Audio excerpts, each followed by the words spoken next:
Your ClickMeeting account comes with 3 types of storage space. First, for your presentation files. Second, for your event recordings. And third, for your chat and Q&A logs. The storage limit is based on your account type. To manage your storage, log into your account and hover over the storage icon. In the My Files sub-tab, you'll find all your uploaded files, such as PowerPoint presentations, PDF files, images, videos, and audio files. To preview a file, click the thumbnail. To add more files from your local drive, use the Upload File button to the right, or drag and drop them into your account. You can also import files from your Dropbox account. ClickMeeting accepts many file types, so you have many options to choose from. All uploaded files are automatically scanned by antivirus software. The green bar indicates how much disk space you have used.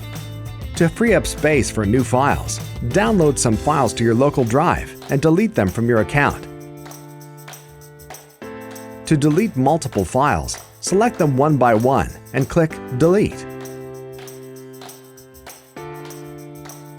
If deleting files is not an option, you can buy additional storage space by clicking the Get More Space button.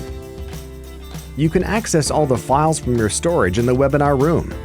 If you need to display files to your attendees, you will find them in the Presentation tab here, grouped into categories. If you wish to share them via ClickMeeting Chat, use the Share Files icon below.